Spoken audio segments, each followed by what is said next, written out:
Dear Kuya Berto, ako po si Marites, 37 anyos at naninirahan dito sa isang liblib na baryo sa Bulacan. Hindi ako naniniwala sa mga kababalaghan noon, pero simula nang mangyari yung insidenteng naranasan ko ay hindi na nawala ang takot sa dibdib ko. Nagsimula ang lahat noong 2018. Kakalipat lang namin ng asawa ko sa lumang bahay ng lola niya dito sa Bulacan. Maganda sana, tahimik, may malawak na bakuran. Sa likod bahay, napakaraming paso at mayroong isang lumang balon. Sabi ni lola, wag na wag daw namin gagalawin ng balon. Pero hindi ko sineryoso yun. Akala ko ay may pamahiin lang si lola. Isang gabi, bandang 11:00, narinig ko yung parang tunog ng tubig na bumabagsak doon mismo sa loob ng balon. Inisip ko na may pusa lang na nalaglag. Kaya lumabas ako. Maliwanag ang buwan noon, kaya kita ko ang buong paligid. Pero habang papalapit ako sa balon, may narinig akong mahinang iyak ng bata. Natakot ako. Nanindig ang balahibo ko kasi 11:00 ng gabi. Bakit may parang umiiyak na bata sa loob ng balon? Nilingin ko yung asawa ko pero tulog pa siya. Ako lang talaga mag-isa dito sa labas. Naisip ko baka may batang nahulog dun. Kaya sumilip ako sa balon gamit ang flashlight ng cellphone ko. Malalim, madilim. Wala akong makita, pero mabaho, parang may patay na hayop sa loob ng balon. Nang ilapit ko yung ilaw, hindi ako makapaniwala sa nakita ko. May maliit na kamay na lumitaw. Sa ibabaw ng tubig, maputla at parang naaagnas na at nanginginig. Halos mabitawan ko, Kuya Berto, ang cellphone ko sa sobrang takot. Pero saglit lang yon, Kuya Berto. Ipinigit ko ang mga mata ko at sa muling pagdilat ko, wala na siya. Wala na yung bata. Agad akong pumasok sa bahay. Kinabukasan, tinanong ko yung mga kapitbahay kung may bata bang nawawala o mayroon bang naghahanap ng bata. Hanggang may isang matandang babae ang lumapit sa akin, si Aling Pilar.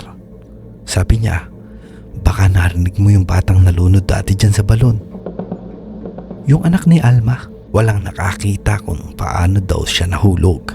Simula noon, gabi-gabi, narinig ko yung iyak na yon.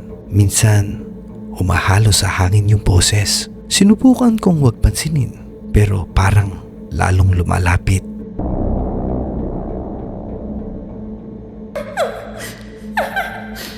Hanggang sa isang gabi, nawala yung alaga naming aso.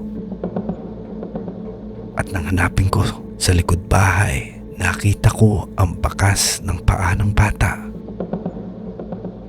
at ng aso sa tabi ng balon. Basa at may mga bahid ng putik. Kinabukasan nagpunta ako kay Mang Elyong, isang albularyo sa kabilang baryo. Sabi niya, hindi kaluluwa yan. Yan ay ligaw na espiritu ng bata na hindi natulungan. Gusto niyang may sumama sa kanya. Binigyan ako ng langis at sinabihan, huwag kang lalapit sa balon paggabi kahit marinig mo siyang umiiyak. Pero nung sumunod na gabi, narinig ko ulit, malakas, mas malapit. Hindi ko alam kung anong pumasok sa isip ko, pero lumapit pa rin ako. Pagtingin ko sa balon, may bata ngang lumitaw.